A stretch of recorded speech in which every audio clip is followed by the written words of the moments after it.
آج 26 نومبر 2022 بروز ہفتہ ایک تاریخی دن ہے۔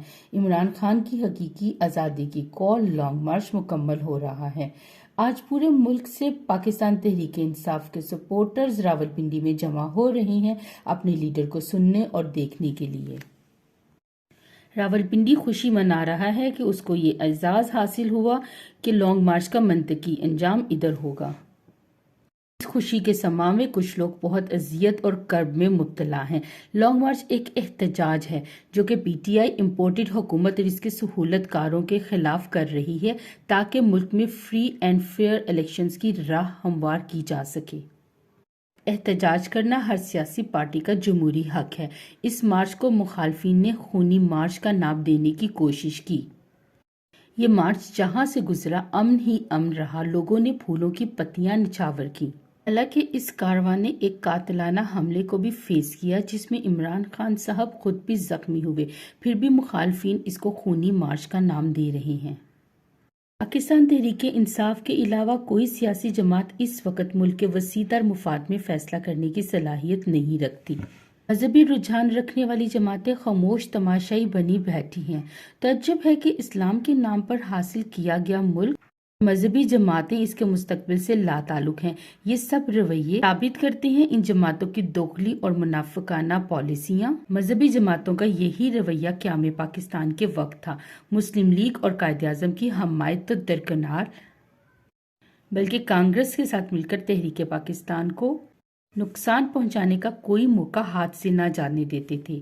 ایسے ہی بالکل اسی طرح اس وقت بھی مذہبی جماعتیں حقیقی آزادی تحریک کا ساتھ دینا تو درکنار، اس کے خلاف ہونے والے ہر پروپیگنڈے کا ساتھ دینا اپنا فریضہ سمجھتی ہیں۔ تحریک اور انقلاب کا لیڈر ایک ہی ہوتا ہے اور وہ ہے عمران خان۔ یہ عزت اور مرتبہ ان کو رب نے عطا کیا ہے۔ عوام نے ان کو چنا کیونکہ انہوں نے ترجمانی کی عوام کی امنگوں اور امیدوں کی۔ نے ہمیں یاد دلایا کہ اس ملک کو حاصل کرنے میں جو قربانیاں ہمارے بزرگوں نے دی ہیں ان کو رائیگاں نہیں جانا چاہیے۔ ہمیں قائد اعظم کے اصولوں کو فراموش نہیں کرنا جو کہ پاکستان کی اساس ہیں۔ انہوں نے نئی صبح اور روشن مستقبل کا راستہ بتایا۔ انہوں نے شعور دیا اور قوم کو جگایا کہ حکمران ماورائے قانون اور عدالت نہیں، قانون سب کے لیے برابر ہے۔ رول آف لا کسی بھی قوم کی ترقی کا ضامن ہوتا ہے۔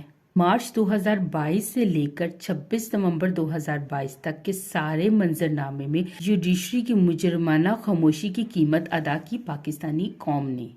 گرتی ہوئی معیشت اور بے قابو ہوتی مہنگائی، دن بدن کم ہوتے حکومتی خزانے، صحت اور روزگار سے محروم پاکستانی قوم، لا قانونیت کا شکار ارشد شریف اور عمران خان، جن کے قاتلانہ حملے میں نامزد ہونے والے ملزموں کے خلاف ایف آئی آر کا درج نہ ہونا پاکستان میں لا قانونیت کی زندہ مثالیں ہیں۔ کرے پی ٹی آئی اور پاکستانی قوم کا اس بزدل نظام کے خلاف احتجاج اپنے منطقی انجام کو پہنچے اور پاکستانی عوام انتخابات کے ذریعے ایک ایسی حکومت منتخب کرنے میں کامیاب ہو جائیں جو اس ملک کے خداداد کو عوامی امنگوں کے مطابق صحیح معنوں میں اسلامی فلاحی ریاست بنا سکے۔